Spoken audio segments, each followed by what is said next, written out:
Ele é poderoso e hoje, em nome de Cristo, estamos numa data muito especial.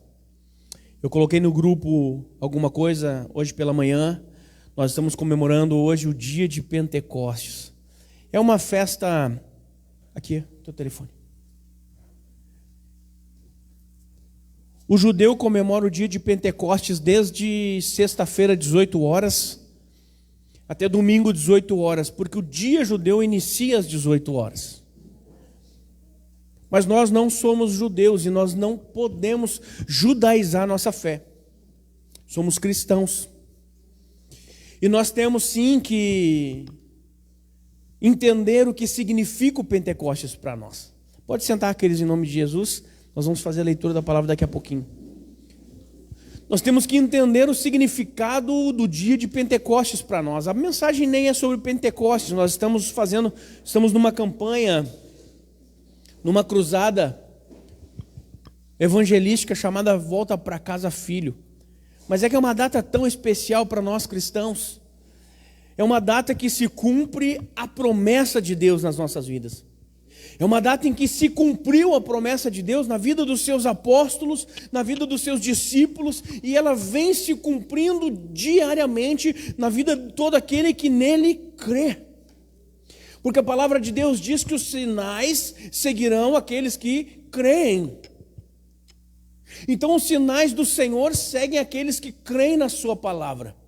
Aqueles que desfrutam das promessas de Deus nas suas vidas. E nós precisamos estar no meio deste povo que busca e que principalmente crê. Sabe, amados, que eu não consigo entender uma separação entre buscar a Deus e não buscar seu poder. Não consigo entender uma separação entre buscar a Deus e não buscar suas promessas, não buscar aquilo que Ele tem para cada um de nós. Não consigo entender esse tipo de separação, diferença, sendo que Deus é único e é completo, e tudo o que Ele tem para nós é bom. Tudo o que Ele preparou para nós é bom, perfeito e agradável. E nós muitas vezes não desfrutamos porque nós não o conhecemos. Não desfrutamos porque vivemos com Ele, mas não participamos com Ele das coisas que Ele traz juntamente com a sua presença. E nós pedimos: Pai, venha a tua presença, venha a tua presença. E nós clamamos muitas vezes: venha o teu reino, mas nós não vivemos o reino. Não desfrutamos o reino. Não entendemos o reino. Talvez nós nem sabemos o que é o reino. Reino de Deus aqui nessa terra. Pode abrir, queridos, em nome de Jesus Cristo, o livro de Lucas, capítulo 15. Lembra que eu falei que nós falaríamos hoje ainda sobre Lucas 15.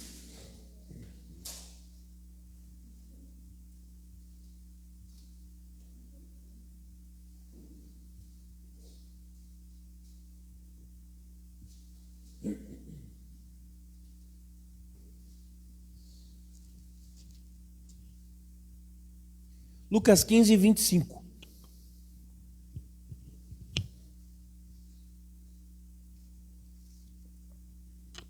E a palavra de Deus diz assim: e o seu filho mais velho estava no campo.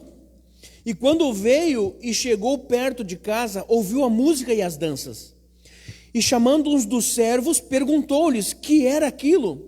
E ele lhes disse: veio o teu irmão, e o teu pai matou o bezerro cevado, porque o recebeu são e salvo. Mas ele se indignou e não queria entrar.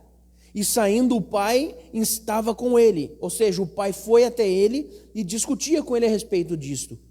29. Mas respondendo ele, disse ao pai: eis que te sirvo há tantos anos, sem nunca transgredir o teu mandamento, e nunca me deste um cabrito para alegrar-me com os teus amigos. Vindo, porém, este teu filho, que desperdiçou a tua fazenda com meretrizes, mataste-lhe o bezerro cevado. E ele lhe disse: filho, tu estás comigo, tu sempre estás comigo, e todas as minhas coisas são tuas. Mas era justo alegrarmos-nos e regozijarmos-nos, porque este teu irmão estava morto e reviveu, tinha se perdido e foi achado. Até aí, em nome de Jesus. Vocês lembram que na quarta-feira nós lemos até uma parte, até o 24, e falamos que hoje nós falaríamos sobre o irmão mais velho. Você conhece a história? Vou só dar uma recapitulada, para quem não estava aqui na quarta-feira. O irmão mais moço desta parábola pede conta ao seu pai dos seus bens, daquilo que o Senhor, aquilo que era da parte dele da fazenda. O pai separa, reparte, entrega para ele, passa alguns dias e ele vai embora. E ele gasta tudo, ele consome tudo que tinha e sobrevém uma grande fome sobre o lugar onde ele está. A Bíblia diz que ele andou por terras longínquas. Há uma grande fome no lugar onde ele está, uma grande fome sobre a terra, a palavra de Deus fala, e ele, não tendo mais o sustento, não tendo mais o alimento, pede para que lhe dê emprego, e o emprego que ele consegue é apacentar porcos.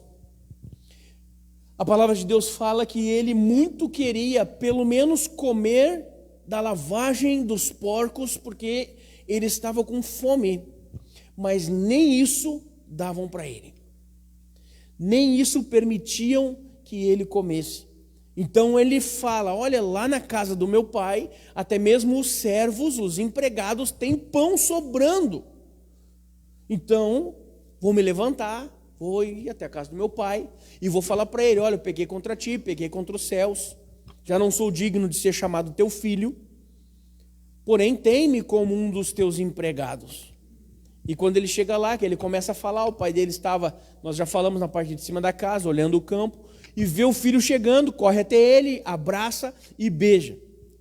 E quando ele começa o seu discurso: pai, pequei contra ti, pequei contra os céus, já não sou digno de ser chamado teu filho, o pai o interrompe, não permitindo que ele conclua a frase, dizendo que queria ser servo. O interrompe e diga: traga lá, traga uma veste nova, traga sandálias novas, traga um anel, e restitui a autoridade a ele. Restitui parte daquilo que ele havia posto fora. O pai entrega para ele novamente a autoridade familiar naquele lugar. Então, nós chegamos neste ponto. O pai dele ainda mata.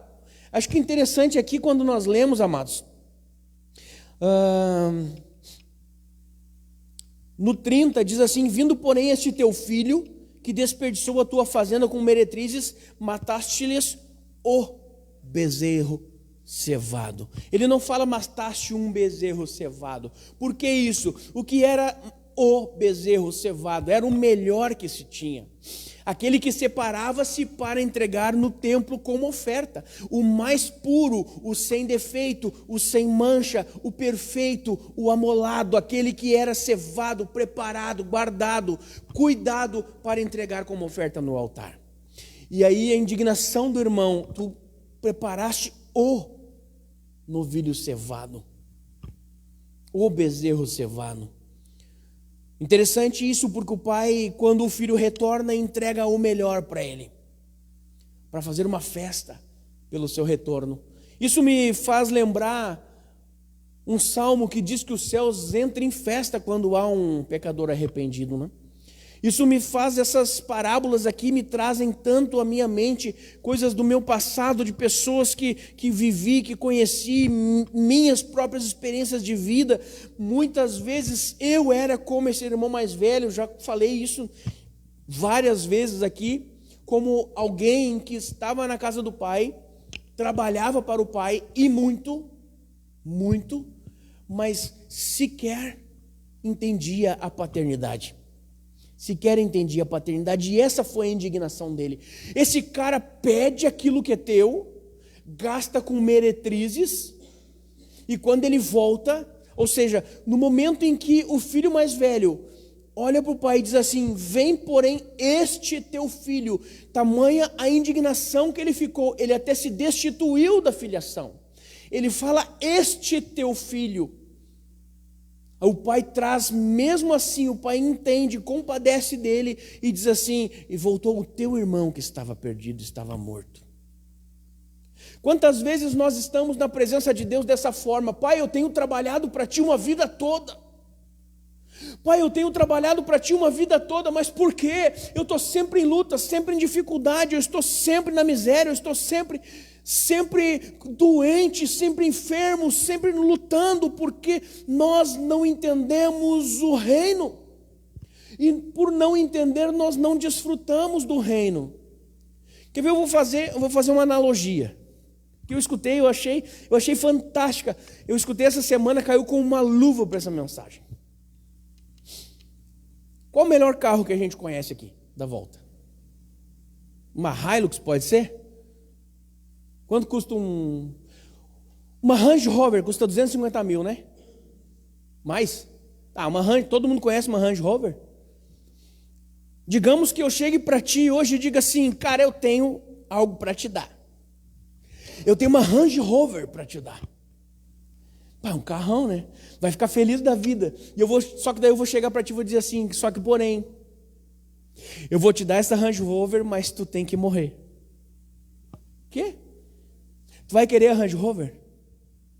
Vocês vão querer a Range Rover sabendo que eu tenho uma para dar para ti, mas tu vai ter que morrer para conquistar ela. Quem é que vai querer? Fico sem Range Rover. Sabe, queridos, que o nosso problema é que nós uma vida inteira escutamos que o reino de Deus não há choro, não há doença, não há ranger de dentes. No reino de Deus é uma maravilha, é tudo perfeito, mas eu tenho que morrer para participar dele. A minha vida toda eu escuto, no mundo tereis aflições. Meu Deus, eu preciso morrer. Cara, 90% das pessoas que oram com as mãos para cima e diz Maranata, Maranata, que é hora vem Senhor Jesus, não querem realmente a volta de Cristo, querem eliminar a sua dor. Querem abandonar essa vida de tristeza, de angústia, de doença que vivem aqui na terra. 90% dessas pessoas não querem apenas tão somente que Deus venha e busque a sua igreja, e sim querem se livrar do sofrimento. Tem uma musiquinha, né? Vai chorando, geme e chora, né? Tem assim, né? Vai chorando, geme e chora. O que a palavra de Deus fala a respeito disso, querido? Esse cara estava mal-humorado quando escreveu essa musiquinha. A Bíblia diz que o choro pode durar uma noite, mas a alegria vem ao amanhecer.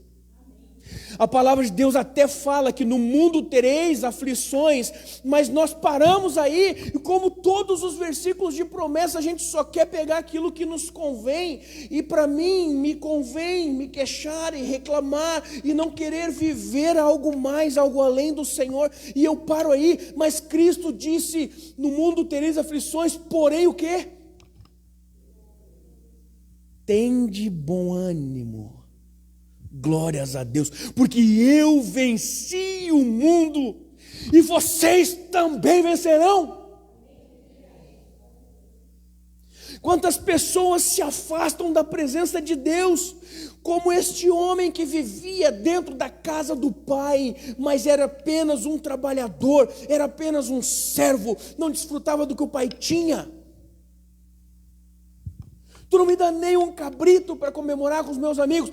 Filho, tudo que eu tenho é teu. O que o pai está falando, podia ter pego o cabrito quando tu quisesse, mas não pegou, porque tu não acha que tem direito a isso, tu pensa que não tem direito a isso, e o pior é porque talvez ele ficou traumatizado, porque o irmão pegou toda a parte da fazenda que lhe cabia e foi embora. Eu não vou fazer como o meu irmão. Nós vemos pessoas... E todo mundo sabe aqui, queridos, que eu sou contra a teologia da prosperidade. Mas não é porque eu sou contra a teologia da prosperidade que pessoas usam os versículos bíblicos para roubar, para alimentar e para extorquir o rebanho, que nós não vamos desfrutar das coisas que Deus tem para nós. Não é por causa disso que nós vamos desfrutar das bênçãos que Deus tem para aqueles que o amam, para aqueles que o obedecem, para aqueles que são tementes a Ele, para aqueles que são obedientes à sua palavra.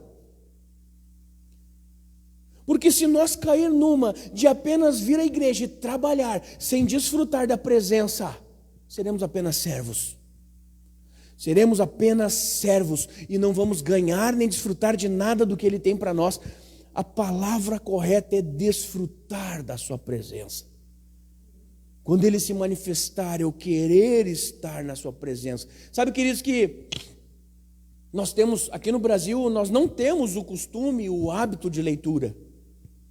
Amém? Antes de se converter, quem lia aqui? Quem já leu pelo menos um livro esse ano, de capa a capa? 2, 3. Nós já estamos na metade do ano.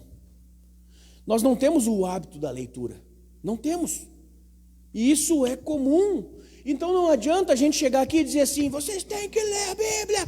Vocês têm que ler, claro, mas... Cara, o que a palavra de Deus fala é que nós precisamos estar envolvidos com a palavra de Deus todos os dias. A fé vem do ouvir. Ouvir o quê? A palavra de Deus. Se envolva com os louvores, se envolva com pregações, pregações bíblicas, né, queridos? Por favor, se envolva com pregações bíblicas, pregações que envolva-se com... O YouTube tem uma excelente ferramenta para isso. Se você não puder sentar e ler a Bíblia, leia um versículo, 2 versículos, ou leia um capítulo na semana, um capítulo no mês. Não estou aqui dizendo que tu é obrigado a passar escravizado a ler a Bíblia, não. Tu tem que desfrutar da presença de Deus. Se o melhor para ti é assistir uma pregação e passar meia hora de joelho, assista a tua pregação e passe meia hora de joelho. E leia 5 minutos, leia 10 minutos apenas, mas não faça algo que vá te enfadar e te afastar da presença. Leitura é boa, mas a gente não tem o hábito. Então até que nós venhamos a criar o hábito, desfrute da presença de outras formas. Desfrute da presença de outras formas. Este filho mais velho, quando vê, ele, além de não estar desfrutando, ele se ira contra o pai dele. E agora nós vamos cair no momento em que nós estamos vivendo, na campanha que estamos fazendo, na nossa cruzada evangelística. Pessoas que são servos de Deus, não filhos, servos de Deus. Se iram contra o pai e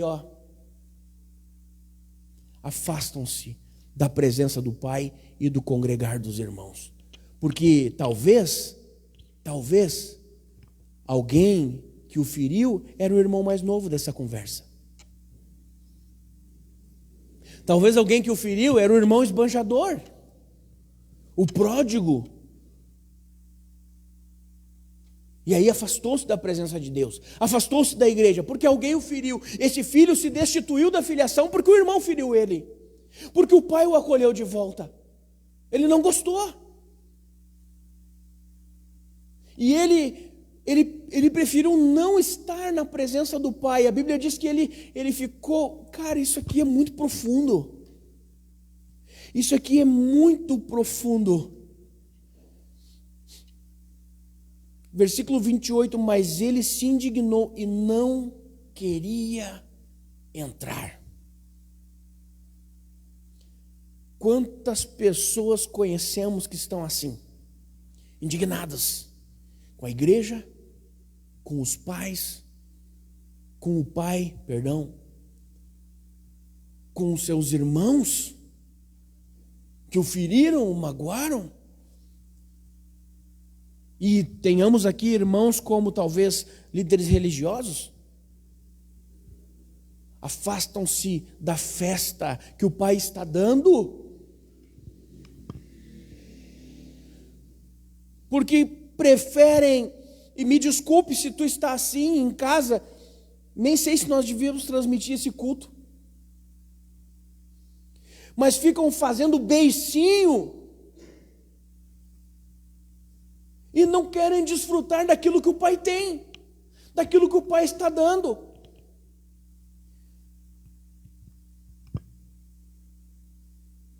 Eu prefiro, queridos, claro, guardadas as devidas proporções, ser aquele que todos os dias chega diante de Deus e diz assim: Deus, me dá minha parte de hoje. Pai, me dá minha parte de hoje que eu vou usufruir, eu vou desfrutar, e eu passo a desfrutar das coisas de Deus todos os dias. É claro que não como ele desfrutava, não comendo comida de porcos, não gastando com meretrizes, mas eu desfruto falando de Deus, do amor do Pai, gastando aquilo que o Pai está me dando, distribuindo unção, temor e amor nas vidas que me rodeiam. Eu prefiro todos os dias estar vindo diante de Deus e falando: Deus, me dá minha porção hoje, me dá minha porção de hoje, Senhor. E o meu sonho é que eu chegue às 6 da manhã para Deus e diga: me dá minha porção, e às 8 da manhã eu já tenha gasto tudo e digo: Senhor, eu preciso de mais da tua unção, e às 10 da manhã de novo, e às 2 da tarde de novo, porque é sinal que eu estou inundando o mundo ao meu redor. E é isso que nós temos que entender. Temos que entender, não é porque um ou porque o outro erraram que nós temos que errar. Não é porque um e o outro não fazem que nós temos que deixar de fazer. Eis que te sirvo há anos, sem nunca transgredir o teu mandamento.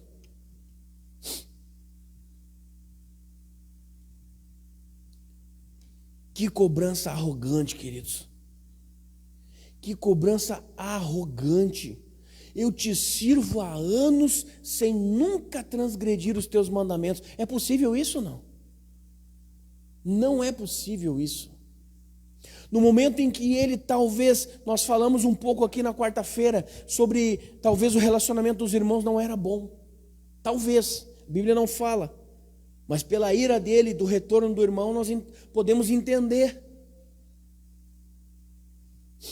Podemos entender. Na verdade, esse irmão mais velho aqui, ele não tinha um bom relacionamento com seu irmão e tão pouco com seu pai. Tão pouco com seu pai. Ele era um cara completamente fora da família e do ambiente familiar. Fora. Você acha que um filho que tem relacionamento com o pai não sabe que pode usar um cabrito de casa para se alegar com seus amigos? Você acha que um filho que tem um bom relacionamento com seu pai não sabe e não percebe que o pai todos os dias está esperando o irmão mais novo voltar?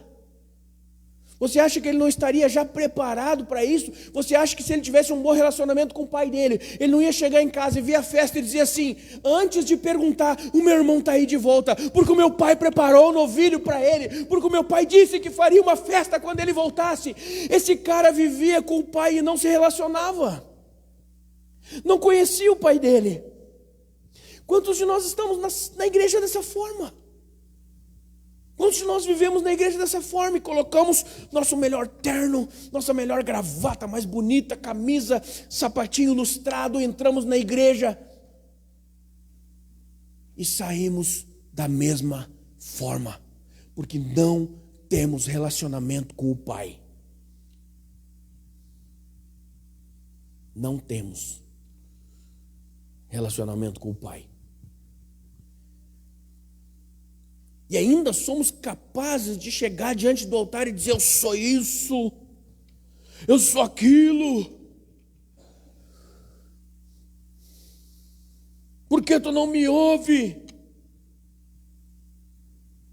Jesus vai olhar para ele e vai dizer assim: aparta-te de mim, porque eu não pude te conhecer.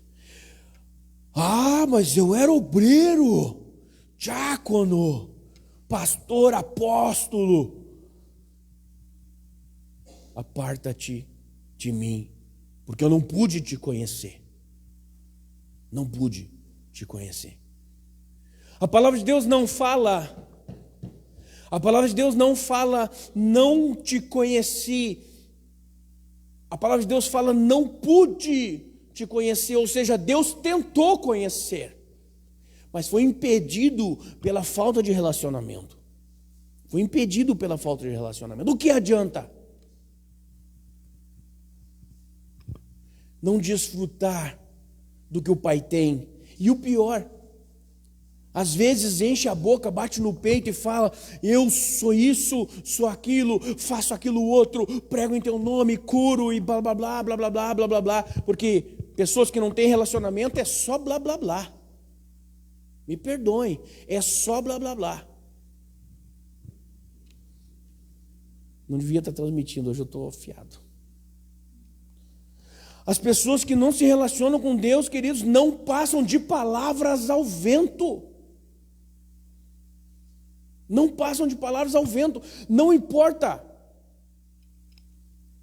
Não importa se estão sendo usadas para curar, para ministrar, para operar prodígios, milagres, maravilhas, mas na profundidade não pude te conhecer, diz o Senhor. Não pude. A história desse filho. Eu vi outra esses dias aí, mais uma. Dificilmente eu uso historinhas alegóricas, hoje eu trouxe duas. Eu vi outra esses dias aí, sobre. Eu não tenho aqui, tenho. Sobre um negocinho chamado celular. Quem tem esse negocinho aqui?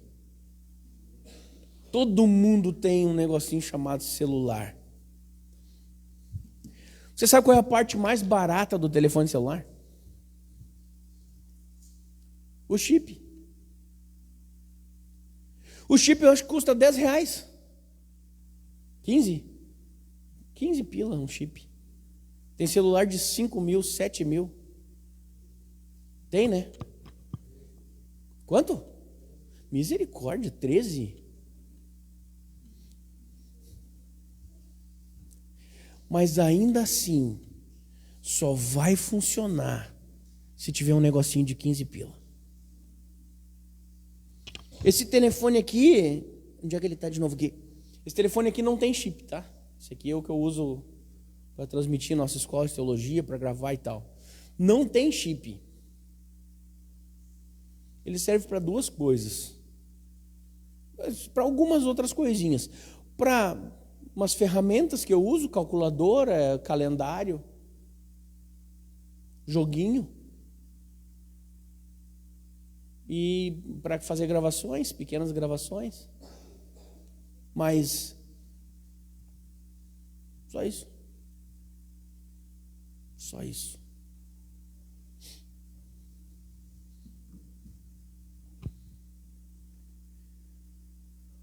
O nosso corpo é como um celular. A nossa alma são os joguinhos, calculadora, calendário. O nosso espírito é o chip. É o que nos conecta. É o que nos dá o 4G. É o que permite que nós façamos ligações a longa distância. O nosso corpo e a nossa alma sem o espírito não prestam para nada. Mas quando nós estamos ligados em Deus, através de algo tão simples, como o Espírito de Deus que simplesmente veio e nos trouxe vida. Quando estamos ligados, conectados, a nossa voz vai longe e eu consigo publicar os vídeos. Eu consigo jogar online, ver o mundo. Eu consigo evangelizar, eu tenho N possibilidades quando estou conectado. Quando estou conectado. O problema é que nós, muitas vezes, não nos conectamos. Nós estamos como o filho mais velho, em casa, na igreja, mas sem o chip. Ele não consegue falar com o pai. Ele não consegue falar com o pai. Ele faz tudo que o irmão dele faz, grava joguinhos, mas não consegue falar com o pai.